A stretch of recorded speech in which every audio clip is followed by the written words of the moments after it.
ni inkuru itugezeho kano kanya yihutirwa ari kuvugwa kuri General Baratuza Gaspard akaba yari umuvugizi w'igisirikare cy'u Burundi murabizi yuko ku munsi w'ejo bundi cyangwa se muri iyi minsi Perezida Evariste Ndayishimiye yagize atya amukura mu mabanga cyangwa se amubogoza mu mabanga nk'uko Burundi bivuga amuvana mu nshingano nyuma y'uko rwose hajya havugwa byinshi bamwe bakahuza nuko hari iturika ry'intwaro cyangwa se intwaro zahiriye mu bubiko bw'intwaro nyine bwa gisirikare hariya muri Kabaze bugashya bwakongoka hakavugwa amagambo menshi kugeza ubwo habaye no kuvuguruzanya hagati ya Perezida Ndayishimiye n'uyu General Baratuza bamwe akavuga ko ari impamvu yabaramukuye mu mabanga. Ubu rero harandi makuru tugezeho kano kanya ari kuvuga kuri General Baratuza wakundwaga na bamwe mu Barundi cyangwa se Abarundi benshi bavuga bati uyu mugabo bakamwemera bitewe nyine n'impande cyangwa se n'ibyo bamwemeraho ku bitekerezo bye.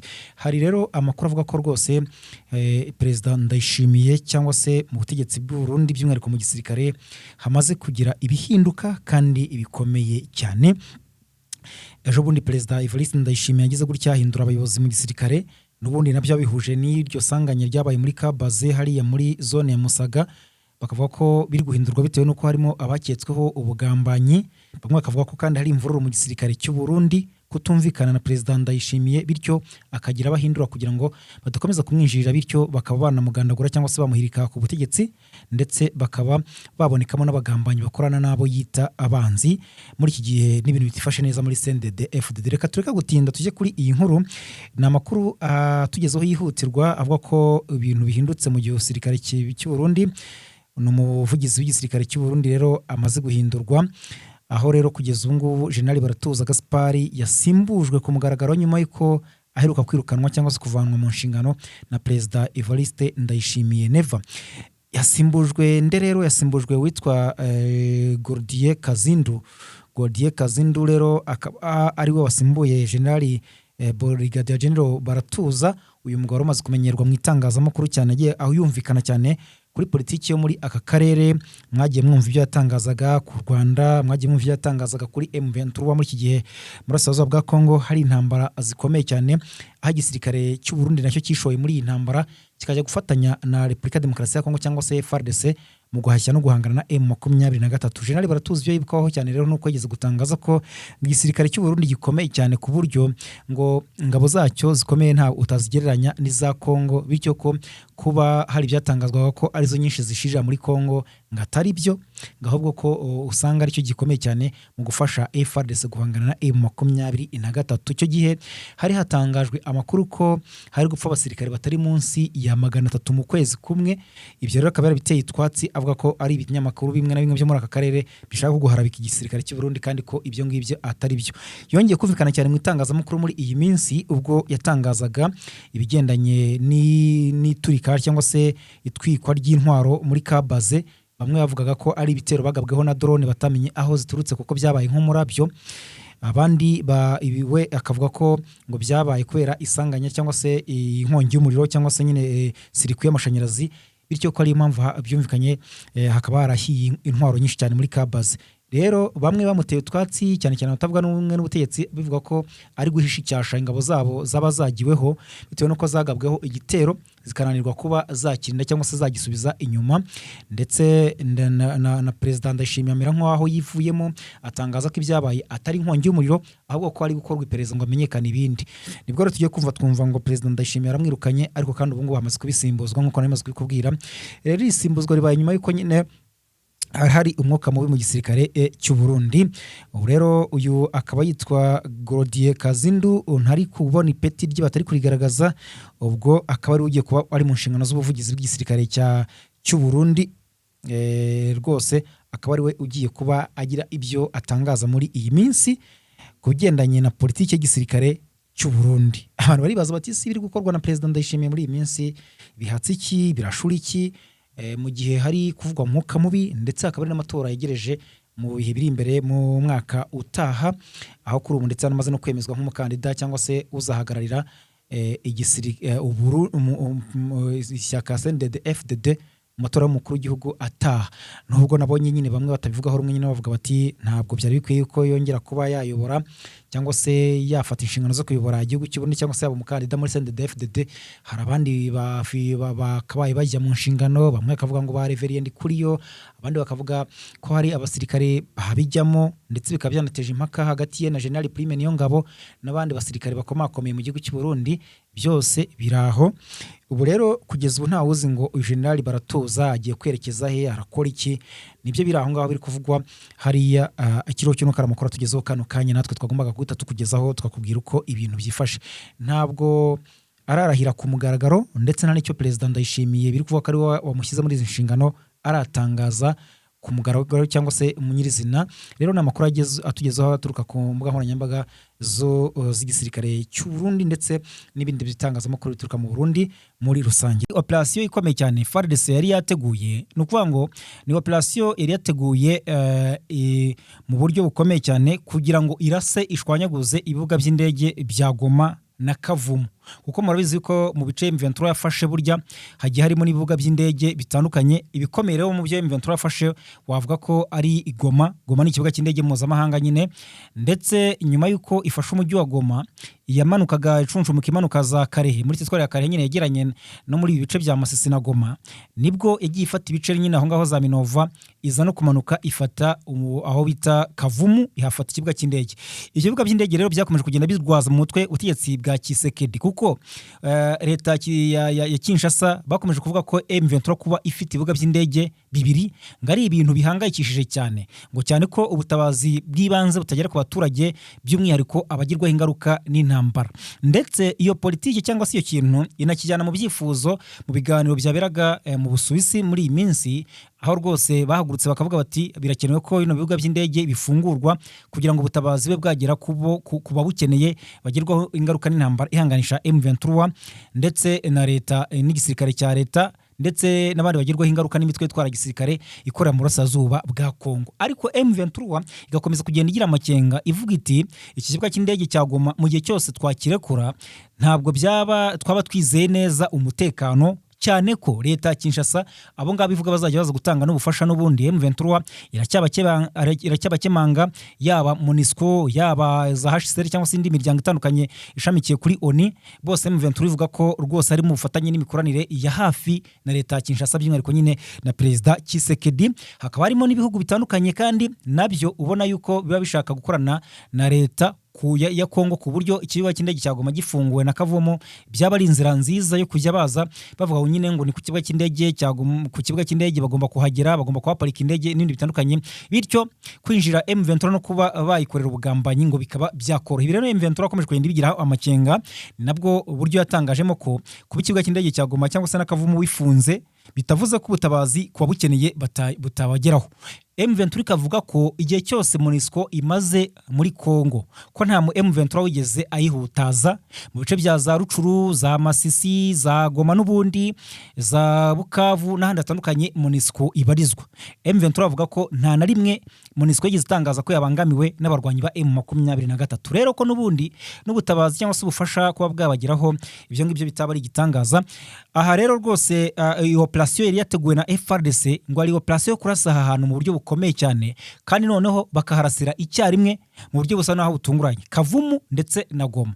Mu ntego rero ngo iri imbere cyangwa se intego nyamukuru yo gukora ibi ngibi ntago ari uburyo bwo kuvuga ngo wenda bajye gufata icyo kibuga cy'indege bakibohoze, kuko n'ubundi biragoye cyane ukurikije imbaraga M23 akoresheje ifata bino bibuga, ndetse naho uyu munsi iherereye naho igisirikare cya leta kiri, n'ubundi byagorana cyane ko babona amaramforo cyangwa se ingabo zihagije cyane zo kuba bakisubiza vuba na bwangu ikibuga cy'indege cya Goma, kuko kukisubiza byabivuze yuko babanje kwisubiza umujyi wa Goma. Kwisubiza Kavumu byabivuze ko babanje kwisubiza ibice bitandukanye ndetse wenda na teritwari ya Karehe yose uko yakabaye, kandi ibyo ni urugamba rukomeye cyane. Aha rero bari baje mu buryo bwo kugira ngo bahubanganye ibintu kuri ibyo bibuga by'indege, noneho baze ngo gutangaza yuko ibyakozwe na M23 ngo mu rwego rwo kugira ngo yivumbagatanye kubera ko ngo idashaka yuko bino bibuga by'indege bifungurwa cyangwa se byongera gukoreshwa nk'uko byahoze bikoreshwa. Ariko kandi ibi twavuga ko bitagezweho kuko mu mujyi wa Goma M23 amakuru agaragaza ko izi ndege za ebyiri za drone ebyiri zo mu bwoko bwa kamikaze yaje kuzihanura zishyira ku butaka, ndetse hakaba n'amakuru yo kugaragaza ko zitabashije gusubizwayo cyangwa se zitasubiye mu gisirikare cya leta, ahubwo zaba zibitse ziri mu bubiko bwa M23. Icyambere cyo yabanje kuziyobya irangije izishyira ku butaka, ariko nanone indege ya drone yarashe ahitwa Ikavumu yo amakuru agaragaza ko yageze ku ntego, niko twavuga ko Kongo yaharashe, ndetse M23 rwose igerageza kujya guhangana cyangwa se kwitabara, ariko kandi bisa naho byamaze hari ibikorwa byamaze kwangirika hariya Ikavumu ku kigo cy'indege. Ni amakuru ari kugenda tugeraho avuga ko ibintu byongeye kuba bibi cyane kuko leta ya Kinshasa iri gukina politiki yo kugira ngo M23 ibe yashyirwaho ibyasha bituma ibasha kugira ibice runaka irekura, cyangwa se amahanga avuga ati mwebwe wa mutwe wa M23 murabona ko muri guteza akaduruvayo ndetse na rwaserera mwe murekuye cyangwa se muhagaze kurwana, bashyirwaho igitutu nk'uko byagenze 2013 barikura umujyi wa Goma. Birasa naho rero M23 nayo ku rwego rwa politiki cyangwa se diplomasi imaze kugira ibyo yisumburaho, ku buryo ubona ko kwinyeganyeza nabyo bisa naho bigorana nubwo bikomeje kutoroha na gatoya. Reka rero twikomereze nyuma yo kugaruka kuri ibyo ngibyo by'uko M23 hanuye izo drone, twimanukire tujye n'ubundi ahitwa muri Kivu y'Amajyepfo. N'ubusanzwe na ahantu bita Gakenke Mikenke cyangwa se Gakenke na Mikenge, hariya nyine abanyamurenge bivugwa ukwabo, ariko ubundi nyine abavuga ikinyarwanda usanga bavuga Gakenke ndetse na Mikenke. Aho rero muri utwo duce hakomeje kumvikana isibaniro, kuko mu bice FARDC iri gushakisha hasi hejuru kubiturutoki kurundi, iri gushakisha ahantu bita Mikenke ngo kandi ibi byayihinzira byo kwerekeza Iminembwe. Rero bigatuma igaba ibitero bya hato na hato, kuko mwumvaga ko M23 cyangwa se AFC M23 yasohoye itangazo yamagana ibitero biri kugabwa muri utu duce, ko yagerageje kubisubiza inyuma, ariko kandi ko bikomeje kubangamira abaturage b'abasivile b'inzira karengane b'abanyamurenge, bityo ko ikwiye kubihagarika cyangwa se n'amahanga akaba yagira icyo akora, kuko ikomeje gukorerwa abanyamurenge ari ibikorwa by'icarubozo. Aha rero M23 amakuru agaragaza ko yarabashije kubasubiza inyuma mu gitero cyabanje, ariko kugeza ubu ndetse n'amakuru avuga ko ibitero byakurikiyeho byakoreshejwemo drone za kamikaze nk'uko amakuru abigaragaza. M23 na FARDC ndetse nyine nayo yakwalisiyo yose kwakabaye, kuko ntabwo bari gusigana n'ubundi muri Kivu y'Amajyepfo, ndetse haniyongeremo P5. Nuvuga ngo P5 yiyongere kuri FDLR, yiyongera kuri FARDC, yiyongera kuri FDNB gisirikare cy'u Burundi, ndetse n'abandi bafatanya ibikorwa batandukanye, hakaba harimo nabo bita abakoloneli Nyamusaraba muri mu banyamurenge barwanya bene wabo. Abo rero nibo bagabye igitero karundura noneho ku butaka no mu kirere, ariko kugeza mu masaha yashize amakuru yavugaga ko rwabuze gica hagati ya M23 ndetse na koalisiyo ya FARDC musange kugira ngo haboneke usuni kundi byabaye ingorabahizi. Rero rwose nabwira ko ibintu bikomeje kugenda bikomera cyane, ariko kandi abaturage b'abanyamurenge bakaba bakomeje kugenda babigwamo ku bwinshi. Ahitwa Imuheto ntabwo byoroshye naho, ariko Imuheto cyangwa se muri Masisi muri rusange ibiri kuhabera ntabwo ari imirwano wavuga ngo ikomeye nyine ihanganisha M23 ndetse na koalisiyo ya FARDC, ariko ni ibikorwa bikomeye cyane kubangamira abaturage bo mu bice bitandukanye bya za Masisi, cyane cyane bigakawurwa mu masaha y'ijoro. Aba FDLR Wazalendo baritwikira ijoro bakica abaturage, bakangiza imyaka ndetse bakarya n'amatungo yabo, ibindi bagatwara ku masoko. Ibi rero bari kubikora mu ijoro nibwo bari kugenda bagashyiramo impuzankano zabo n'izawaza rero na FARDC, bakajya kwirara mu baturage bagatangira kugenda babarasagura, ariko bica n'abaturage batandukanye. Ariko noneho buhaje ikintu muri iyi minsi gikomeye cyane, kuko bari kugenda bibasira n'abayobozi bashyizweho na M23 cyangwa se bari mu buyobozi bwa AFCM 23, kuko nko mu minsi ishize nkuko nabikubwiraga hishwe umuyobozi muri centre ya Muheto, uyu nguyu akaba nyine yarashyizweho na M23. Hicwa rwose umugore ufite umugabo ukora muri M23 na musaza we, abo nabo barishwe ahitwa Miyanja. Urumva rero ntabwo byoroshye na gatoya. Ubu rero hongeye kumvikana ubundi bwicanyi ahitwa Rusheberi ya kabiri. Aha muri Rusheberi ya kabiri ni hafi ya Buguri, naho hari ubwicanyi bukomeye cyane, kuko amakuru agaragaza ko rwose hongeye kumvikana ubwicanyi aho abagabo 4 bishwe.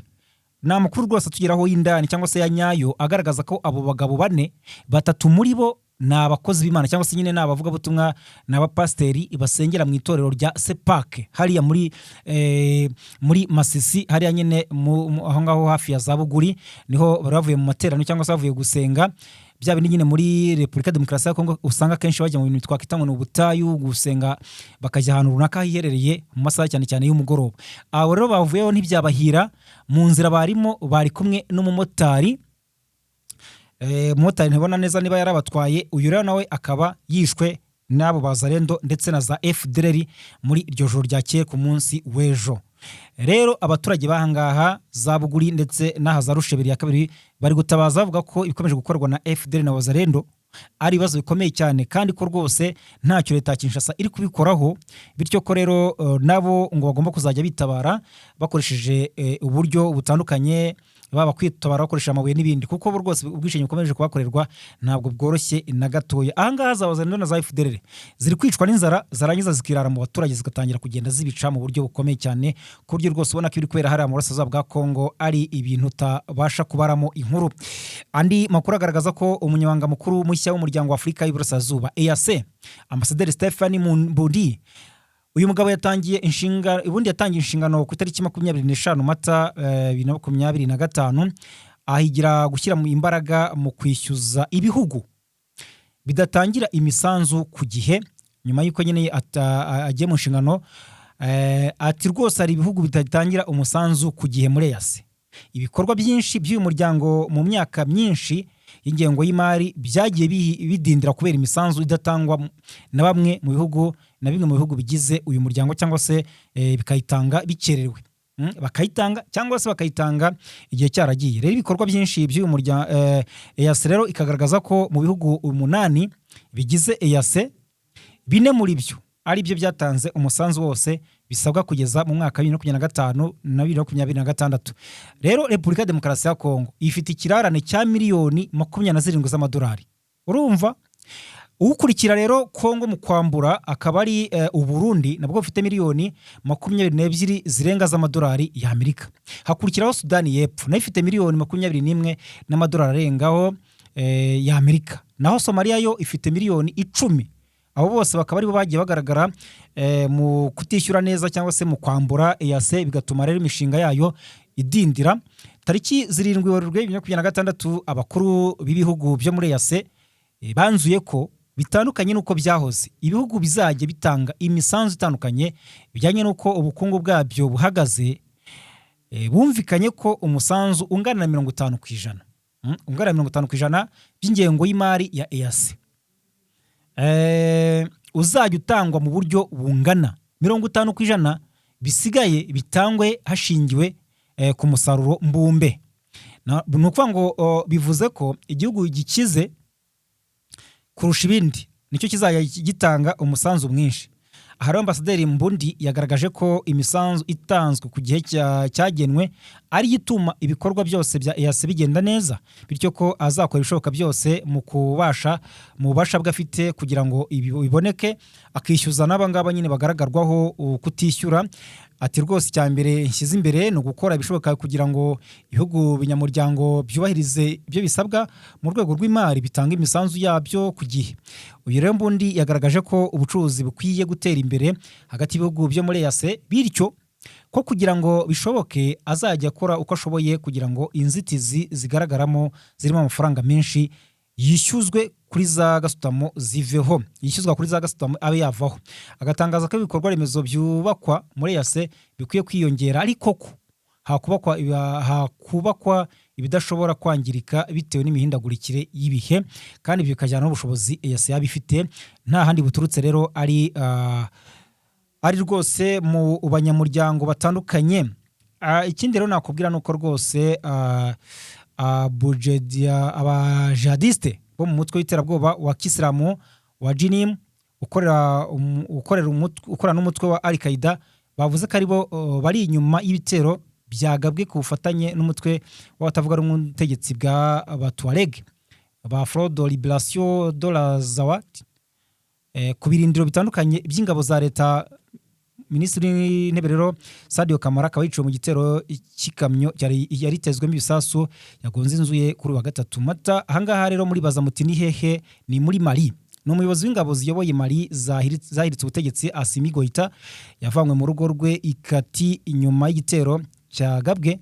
Kuva icyo gihe rero ntacyo aratangaza. Ibitero kandi byibasiye inkengero za Bamako, umurwa mukuru wa Mali, n'imijyi myinshi ikomeye yo muri iki gihugu cyo muri Sahel, harimo Kidal na Gao mu majyaruguru ndetse na Savel, Mpoti na Kati hafi ya Bamako. Nyuma y'ijoro rero ry'imirwano hirya no hino, imirwano ikomeye yongeye kubura muri iki cyumweru itariki ya 26 Mata Kidali hirya no hino Kati nk'uko abaturage babitangaza. Urumva rero ko bitoroshye na gato ya hariya muri Mali. Hanyuma mu gihe Minisitiri w'Ububanyi n'Amahanga wa Iran akaba yitwa Abbas Araghchi yagiye muri Pakistan muri gahunda zijyanye no kugahagarika intambara. Donald Trump yavuze ko Iran igomba guhamagara ubwayo abe Washington cyangwa se abo muri Amerika ikagaragaza ko ishaka ko habaho ibyo biganiro, ikabisaba ati ntabwo ari twebwe tuzabinginga. Ibyo rero Trump yabitangaje mu gihe yanze kohereza intumwa za Amerika mu biganiro byagombaga kubera muri Pakistan. Nyamara Minisitiri Abbas Araghchi we yari yerekejeyo. Trump rero mu kiganiro yagiranye na Fox News yatangaje ko niba koko Iran ishaka ibiganiro ishobora guhamagara Amerika atariyo ibinginze. Ati bazi neza ibigomba kujya mu masezerano, biroroshye, ntabwo bashobora gutunga intwaro za nucleaire, bitari ibyo nta mpamvu yo guhura nabo, niba bishaka bazaduhamagare. Urumva rero ko Iran rero kandi yakomeje kugaragaza ko gutunganya uranium ari uburenganzira bwayo kandi ko idakeneye kuyikoresha mu bikorwa bigamije gukora intwaro za nucleaire. Ariko Amerika nayo yakubise urutoki kurundi iti ibi ngibi bigomba guhagarara kandi mu myaka myinshi cyane, bitaba ibyo ikatswaho umuriro cyangwa se tukajya mu biganiro karebwa igikorwa. Reka mbashimire cyane mwebwe mukunda kandi mukurikira amakuru n'ibiganiro tubagezaho, mukomeze kugira ibihe byiza. Ariko ikindi nabibutsa no gukora subscribe. Niba rwose utarakanda subscribe no gukoraho kugira ngo niba ukanzeho ujye ubona amakuru yacu cyangwa se notification mu ba mbere iyo tuyakugejejeho.